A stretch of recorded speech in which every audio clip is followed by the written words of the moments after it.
Hey, everyone. Welcome. I hope you brought your coffee with you today. I didn't ask you, Todd. if you, I've got some you, herbal oh, tea right good. here. Okay, perfect. Mhm. Well, Just the right temperature. cheers. I love it. We are here today with Todd Smith. And Todd is the creator of one of the most popular podcasts for highly sensitive people. I think you're going to love this conversation. I'm very excited to jump in. He's helped hundreds of HSPs. That's the term, right? That's used for Yes. highly sensitive people. He's helped hundreds of them break free from stress, emotional overload, and he uses a powerful inquiry-based process that brings peace without needing the world to change. I love that. So welcome, Todd. So Thank happy, you, Laura. so It's happy to great to have be you. here. Yes, my Mhm. pleasure. So I'm wondering if we can start our conversation today. Oh my gosh, I have so many questions. But maybe if you don't mind sharing as much as you feel comfortable sharing about your personal experience with dementia, just kind of gives people a little bit of an idea of what your familiarity is with the disease process. Yeah, absolutely. I guess I've had several experiences with taking care of older people, and the first two were really not dementia. My grandmother, who I lived with for the last 2 years of her life, and then my father-in-law, who had kidney failure, and we moved to be with him. But then more recently, in the last 8 years, my mother-in-law we moved here because she could not live alone anymore, and then soon after we moved, she broke a hip and then had surgery, and the anesthesia really put her over the edge in terms of her brain function. And so it's a mild form of dementia. It's not full on Alzheimer's. It's not like, like super full time care, but it is, her abilities are very limited. And so, yeah, we've been living here with her for about 8 years now. Wow. Wow. And I'm just guessing, so many of our listeners have had similar experiences of living with a person that they're caring for. My question that comes up is when you moved, did you anticipate that you would be living with her as long as you have, or was it a temporary plan or Yeah, it's interesting. I remember the moment. I remember just, it was like an intuition that I know she can't take care of herself anymore. Like, we kept visiting and visiting, and I'm like, she's either going to end up in a nursing home, or she's going to really have a problem, like get stuck in the bathtub and, yeah. have a real problem or fall or something like that. So I just remember thinking, it just felt right to suggest to my partner that we come and be with her. And no, I didn't know it was going to be 8 years, and who knows how much longer as well. She's 92 at this point. But but yeah, so it is kind of like you think you're going to be there for a year or two, often like that, and then it just becomes more like a part of your life, actually. So yeah.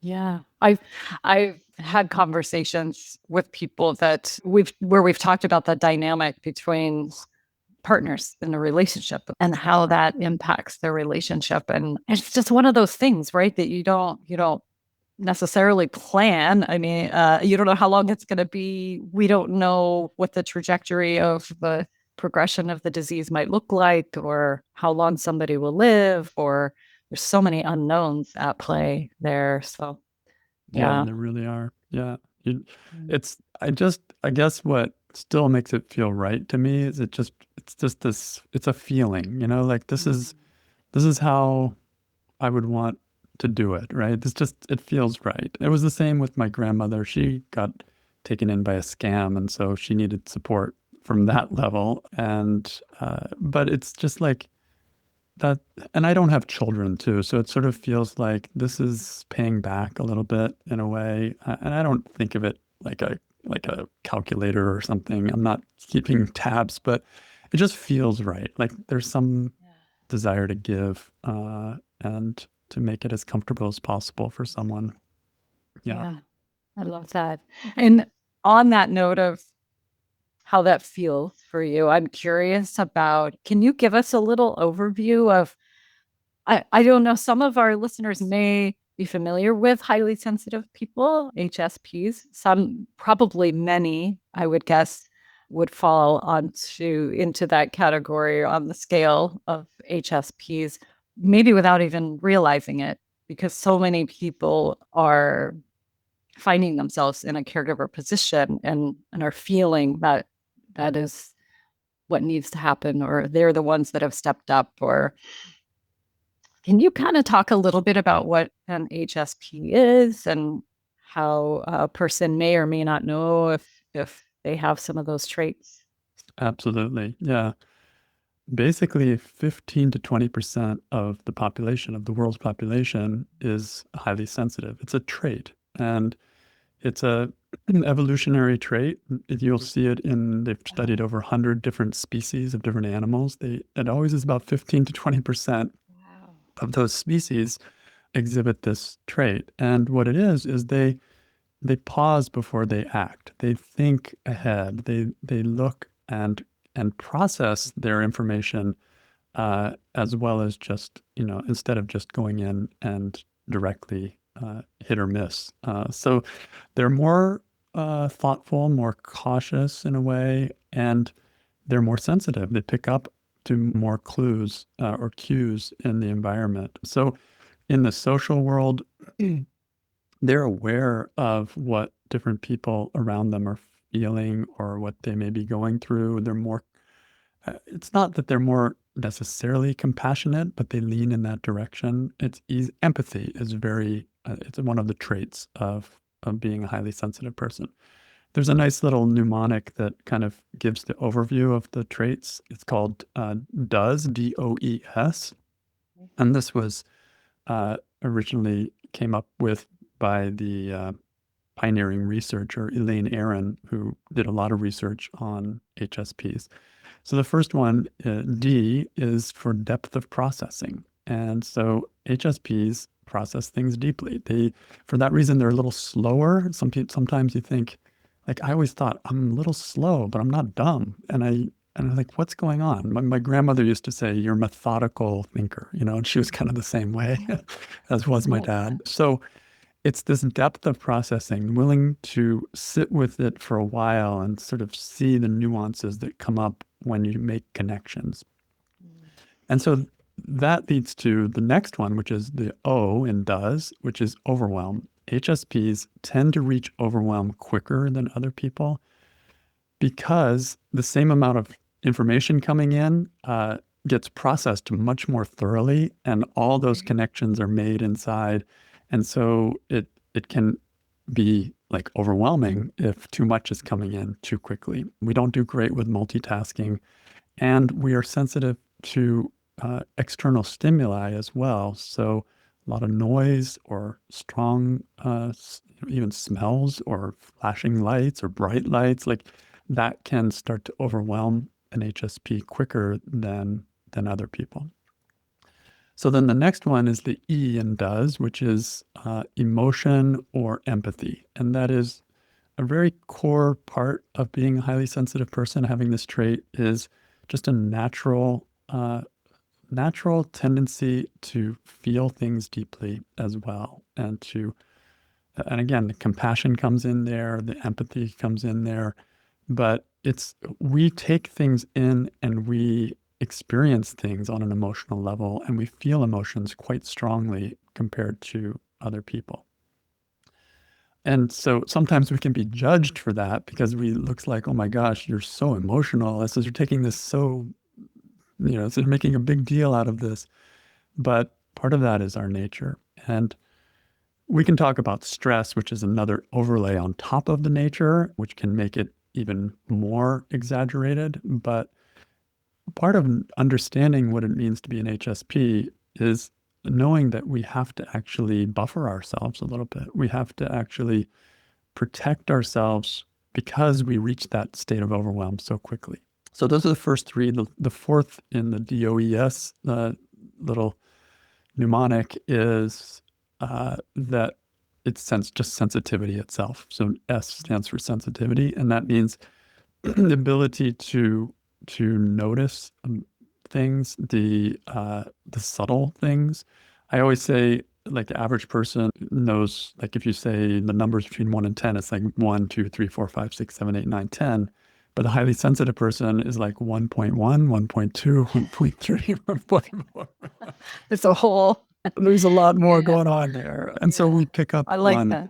all these little things. And we hear, like, I can be down in my room and my mother-in-law can have the TV on upstairs and there's a door closed, and she does turn the TV up pretty loud, but not always.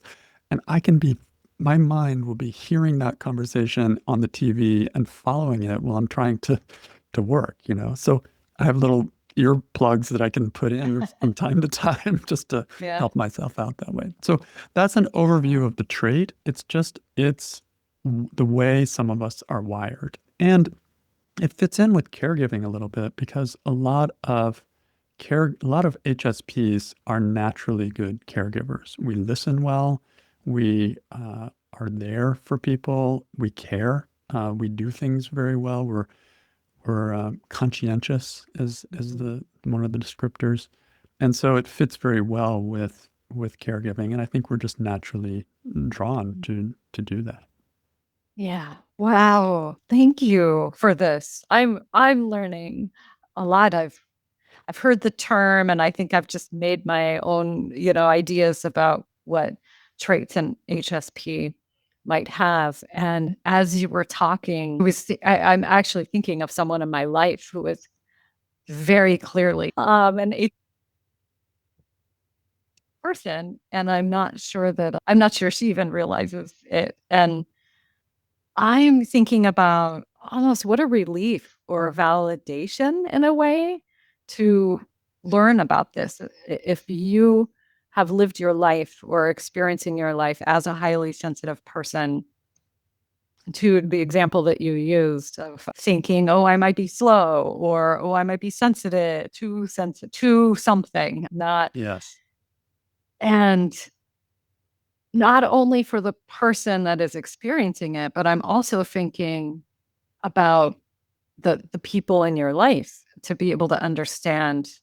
For instance, my friend, I'm thinking, oh my gosh, she's such a dear friend of mine, and she ticked all these boxes, when you were reading the description, and it's giving me more compassion for her and more appreciation too, in a big way of her gifts, really. And I know that she's very hard on herself around some of these things that you mentioned. And so to be able, as someone who cares about her in her life, to see that from a different perspective. So I can see for the family dynamic or our relationship dynamic, how helpful it is to know. It really is. It really is. It helps understand, we're not all created exactly the same. We have different nuances, and understanding those can help a lot. Highly sensitive people tend to kind of internalize a fair bit of shame because they're different. It's a minority, invisible minority in a way.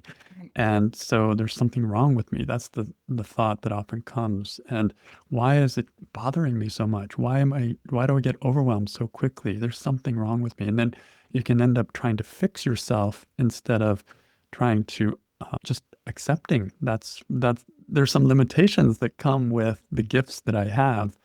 And that's okay. So a big part of what I do with stress management for highly sensitive people is distinguish between stress, like the overlay of stress that I mentioned, which can be worked on and can be reduced through all kinds of means, and then just accepting that this is my limitation and living within that more. Mm-hmm. Mm-hmm. I'm one of the things that what do I want to say? My gifts or the way that I think a lot of the times is in this space of recognizing the power of reframing, and that I think the gift that we have as being human is that we always get to choose how we want to see something. And we don't always realize that.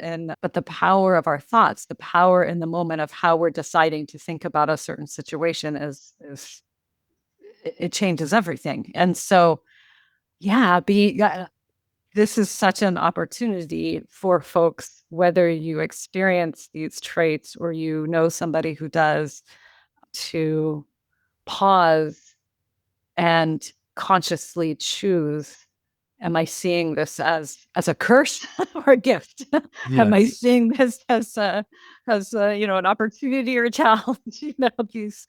These ways of framing. Yeah.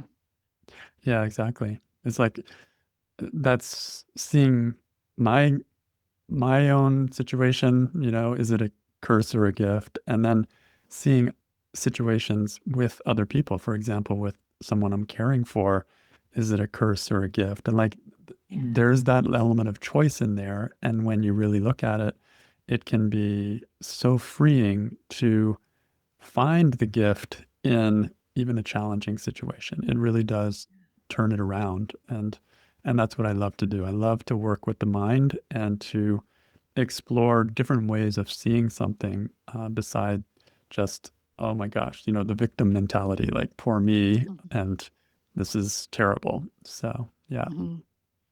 So let's talk about that a little bit just for fun. What would, as a caregiver, what would some of the gifts be as a highly sensitive person, and what would some of the challenges be? Yeah, Yeah, you for don't mind, sure. John. I'm sure you have a lot to share about that. Yeah. And so the gifts are you tend to be able to see what the person who has dementia is needing in the moment. They may not be able to express their needs very well. They may be confused or confusing, but there's an ability to pay attention really closely and have very good educated guesses as to, oh, I think this is what she actually needs, or that uh, like there's just an ability to see it and then just step in and take care of it. So that's a gift. That's a gift. Like that, highly sensitive people have very like it's almost like radar or something, where Yeah. we're just Yeah. tuned in, and that is so helpful in a caregiving situation. Mhm. Now, the same uh, characteristic can also be a curse, quote unquote, if you don't handle it right, in that you can end up it's like too much. Okay, I see this and I see this and I see this and then when emotions rise, for example, there may, like my mother-in-law, she gets angry and she gets frustrated and she doesn't like to shower and she doesn't like to take her medicine and all those kinds of things. It can be, and she gets very stubborn. And so there's this, you can get, like, with all that emotion going around, you can get overwhelmed easily as a highly sensitive person. And so you have to modulate that and pace yourself. Obviously, you can't always control it, but to whatever degree you can, step back, regroup, take rest time, spend some time in your room, not just on duty at all times. And so this is that balance between the gift of being able to be there for someone and the need to be there for yourself, which gets covered in the giving.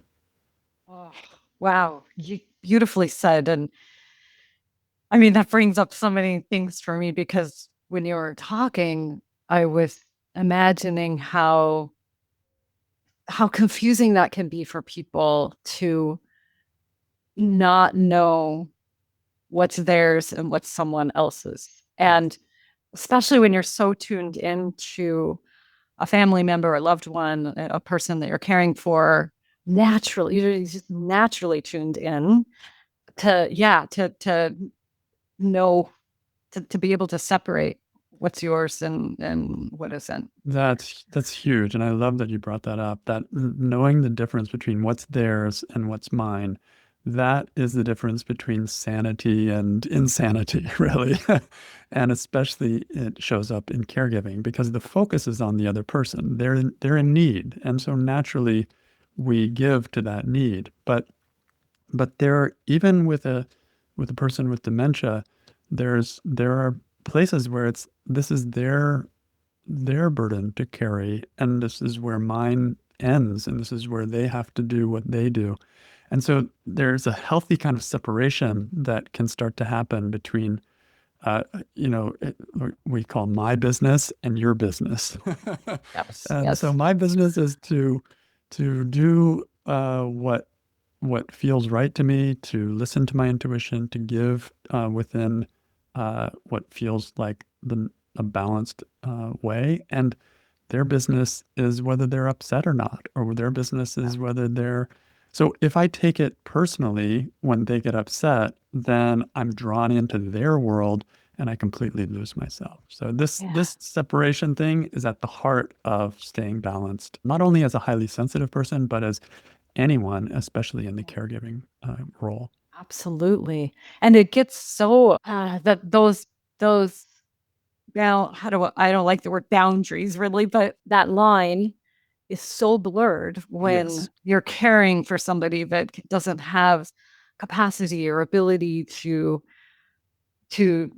separate themselves or to take responsibility for their own emotions. Or so I can see as a caregiver that is in tune and recognizing that sense of wanting to hold that space for them, or to be, yeah, like you mentioned, you're hearing your mother-in-law's television, station upstairs and through the doors, and you're tuned in even when you don't need to be, or even when. So yeah, can you talk a little about some strategies that may help you, or maybe you've seen help others around kind of recognizing when you're all in, when you're Yes. in their business, and when to when to, because I think the biggest thing, I think people get the concept of, yes, this is mine, this is theirs, whether they act that way or not. There's another thing, we're human and we go in and out of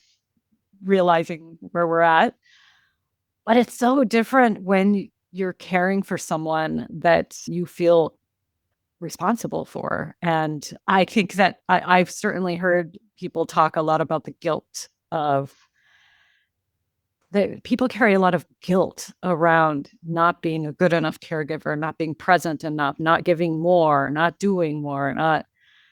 Yeah. What are your thoughts in kind of that area? Yeah, You get it. Yeah. it's a rich area for sure. Yeah, it's natural that we do get caught up in this. Like you said, we're all human, and it is easy to get caught. We tend to think in black and white sometimes as people, and so we're like, if I'm a caregiver, I'm a caregiver, and that's all I am, and I forget about the me that is also giving the care, and that I need care as well.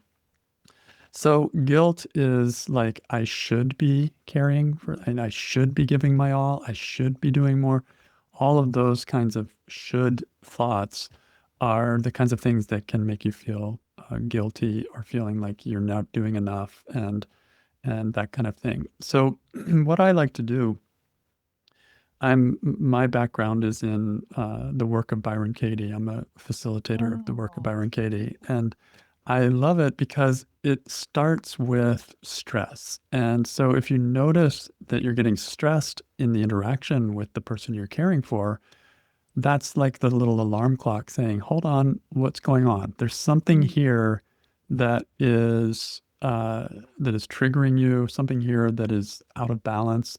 Check it out. And so you can trust that. If you start getting stressed, you can guarantee something's going on inside of you, something in your thinking that you can look at. And so the way this works is to finding a specific situation, identifying what is the thought connected to the emotion, and then actually questioning that thought. And when I say questioning, it sounds like it's an intellectual process, but it's not. It's what it is you asking your emotions for the truth, for their truth. And so it's like connecting the sort of cerebral part of yourself with the emotional part of yourself and saying, hey, is that really true that, that you're, whatever it is, the thought you're questioning, and giving yourself a chance to see how you react when you're believing that thought and who you might be without the thought, and try on different opposites to see if they might be true, and just really explore so that you can give the stressed part of you a chance to not only be heard, but to kind of work its own way through the challenge. The problem with top-down kind of solutions, which can even include learning and reading and all those things, they're great, but a lot of times the mind is trying to control the emotions. Like, come on, snap out of it, get over this, stop being so emotional, whatever. But what I love about a process like this is that it says, hey, hold on, I want to hear what you have to say. And it's like putting the mic up to your emotion and saying, okay, complain away. Let's do this on paper. Let's do it not in the situation, but afterwards. And then when you give permission for like the ego to speak, it's like not pretty, and you let it out. And then you let the ego question its own self, like its own thoughts. It's like the ego comes back around going, wait a minute, that wasn't even true anyway. What am I doing? And things start to shift, like on an experiential or felt level. That's why I love that kind of approach. Oh, that's amazing. Oh my gosh. Because I'm thinking about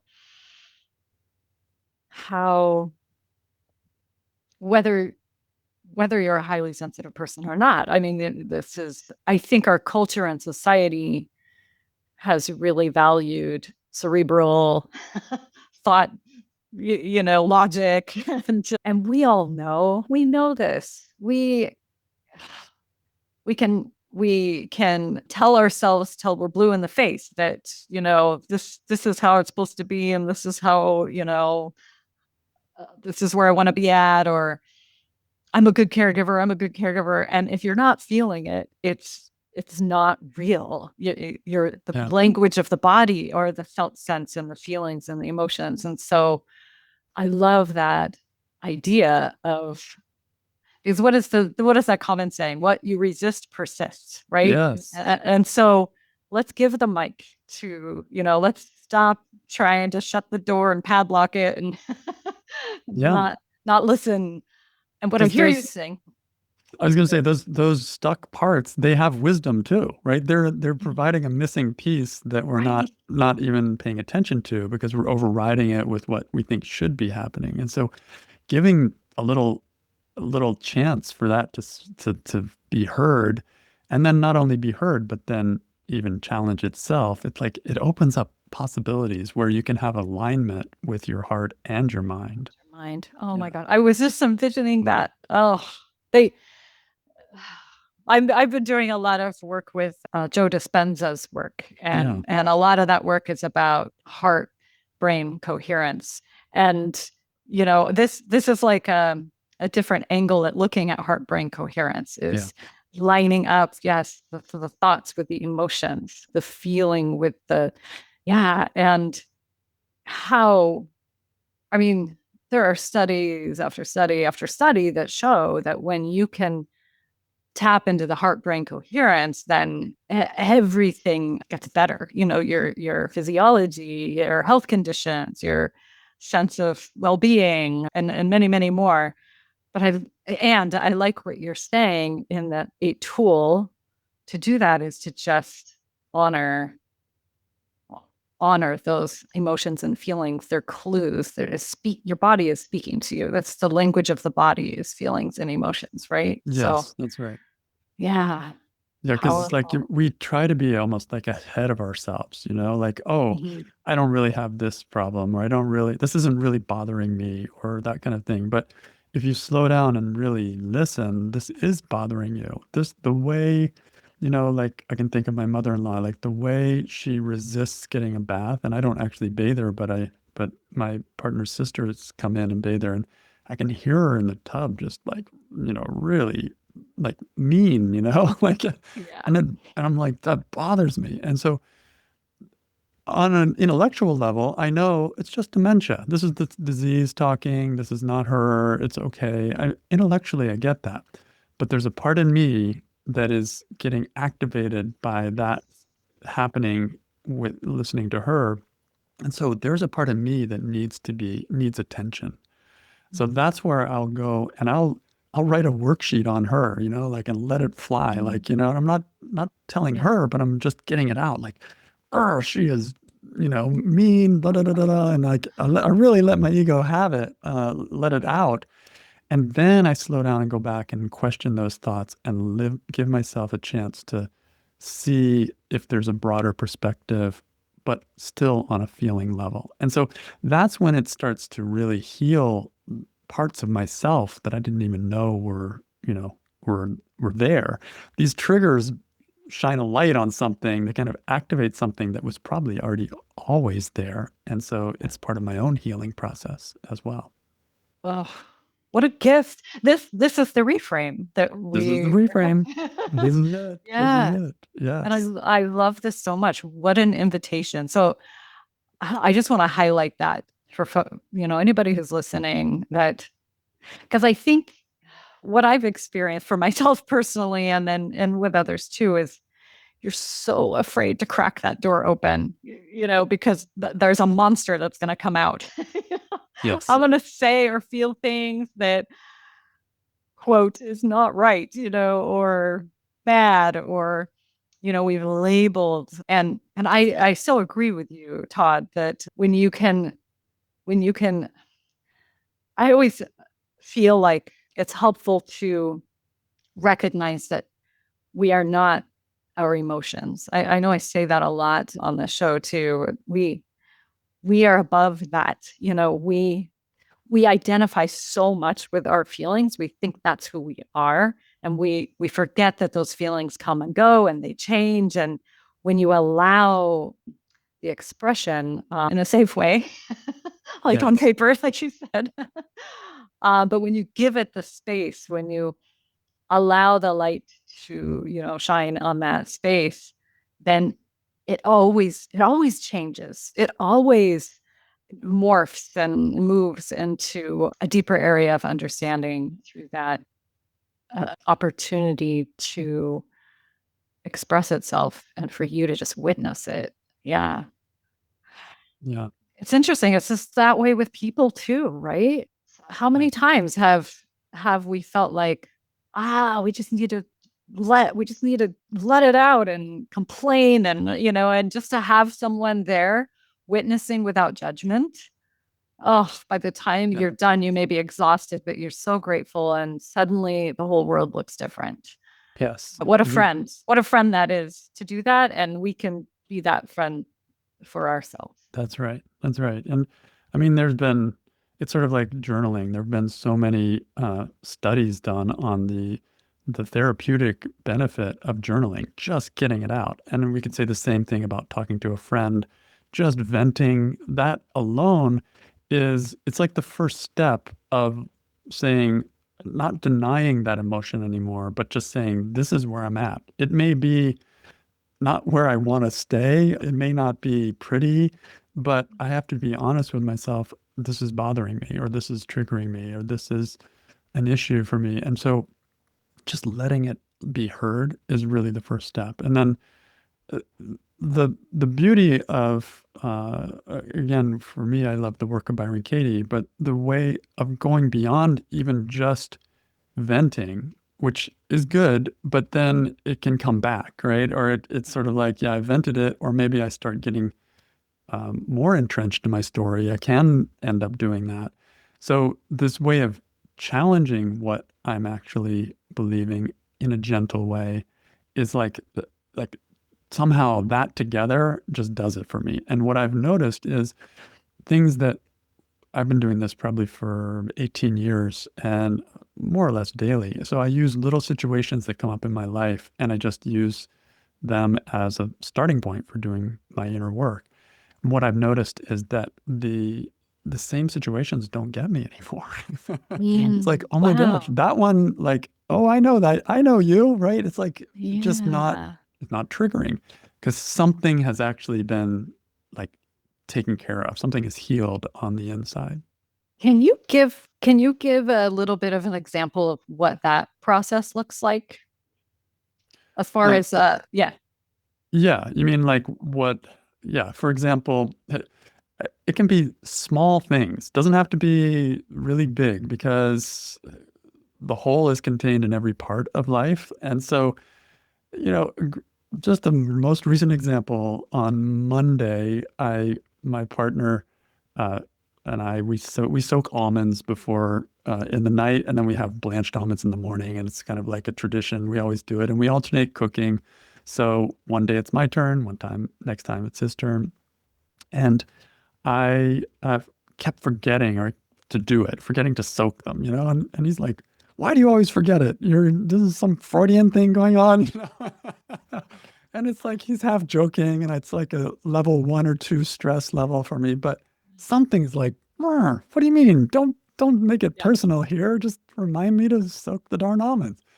This is a tiny little example of a situation that I then would I actually did write a little worksheet and wrote down all my stressful thoughts about it and what he should be doing different and what I want him to do different and all of that. And just getting that out was helpful. And then I spent a number of days just questioning one of them at a time and just saying, Okay. is that really true that he's trying to make it all personal and are you sure? And what happens when you believe that thought? And look at all my reactions. I become defensive. I become Yeah. like distant. I want to shut him out. And then who would you be without that thought? And I noticed that it's this like easiness. And I see what's really going on. He likes to tease, and for me, teasing is a HSP thing. We're not great at taking teasing. So I'm just like, oh, he's being mean, when in reality, he's kind of playing with me and poking me a little bit. And I start to see that, like on an emotional level. And then so it comes through this kind of process, and it's 4 questions, it's turnarounds, it's finding examples for the opposite of what you actually were thinking and seeing if that could be true. So, that's the in a nutshell what that process Oh, is. But I just thank do it you. as like a kind of a daily habit, and Yeah. it's so supportive because whatever comes up. I mean, when my mom died 10, 15 years ago, uh, it was suddenly in an accident, and I was already just doing this process anyway, so I just came right in, and my first thought was, I want my mommy. It's coming from Yeah. emotion, right? I want my mommy. Then, is it true? Are you absolutely sure it's true? And how do you react when you believe that? And who would you be without it? It felt like I was being held. And then turning it around, like I want myself, and I don't want my mom. Like I want her to move on. And like these are big, big stretches that it invites you to. But to whatever degree you can stretch there, you feel the expansion. So Oh, that's why I love it. thank you. This is really helpful for me, and I know for others too. But I liked how you invite the idea of introducing this tool of curiosity and exploration and safety to just explore, inviting that before you're in crisis, and how the more it becomes familiar for you to use these tools, whatever tool it is that somebody is, using, that then it feels familiar and safe to use that when you're really feeling vulnerable or yeah. Oh my gosh. So I had a couple questions here and we're really kind of going through and answering them throughout, but I might ask you one or two just to highlight some of the things that we've touched on already is one question and you had we had talked about this. Why is the inner work necessary for highly sensitive people that are caregivers? Why is it necessary to do your own inner work? Yeah, I guess it's the missing piece because we're tending to be doing the caregiving, right? We're taking care of the others. So just focusing periodically on our own needs and addressing those is balance. The problem with skipping that is that we become more and more imbalanced and we become tired and we become uh, short tempered and impatient and not our best selves. And so as a result, then we don't actually end up giving the better care to the people that we're caring for. But in the meantime, we're becoming more of like a shell of ourselves, where we're like doing all the right things, but there's something like inside that is feeling not heard or not seen. So, I talk about when I talk about stress management for highly sensitive people, I talk about inner work and outer work. Both things are valuable, both things are necessary. Outer work can mean like take care of your rest and making sure you're getting exercise and good food Okay. and learning skills like how to say no in a nice way and how to actually say no. Or these are skills that can be learned and practiced and they're super helpful. Inner work is what we've been talking about, where I'm actually noticing where I'm attached to something and I'm loosening that attachment. And so that's where freedom starts to come in. If I'm attached to things going a certain way, then I become rigid in that way. And it becomes really hard to flow with life, which doesn't respect that kind of my rules. And a dementia patient would be a perfect example of that. So like, oh yes, I want certain things, I need certain things, people should do certain things certain ways. These are the attachments that I can get caught into, and especially in a caregiving situation. And so if I can question those, question my own thoughts and see if there's uh, another point of view, something I'm missing, or some balance in there, then it loosens the attachment and I'm in a much more receptive place, an open place. I'm able to roll with the punches. It doesn't mean I become a doormat. It doesn't mean I give up intentionality.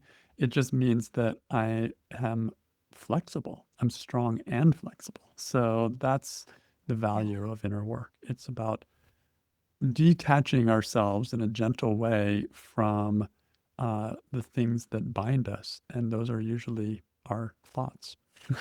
Yes, for sure. Gosh, isn't that the truth, right? Yeah. Well, this has been such an amazing conversation. I'm so happy to meet you, Todd. And I know that our listeners are going to just really appreciate this. Is there any way that folks can find you if they wanted to learn more about your work and what you do? Sure. Yeah. There are two ways. You can check out my podcast, which is uh, stress management for highly sensitive people. If you just type in HSP, you'll find it on there on Spotify or Apple. And then you can go to my website, which is trueinnerfreedom.com. And I have an HSP stress test there, which you can take and find out if you're an HSP and also what kind of stress levels you're dealing with. And then, I'd be happy to connect with you if you're interested in exploring things.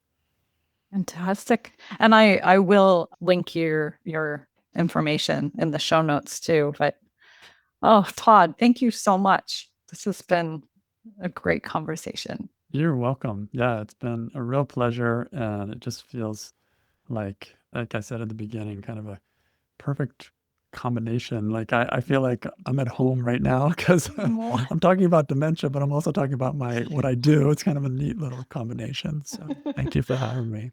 Well, I love it. You bet.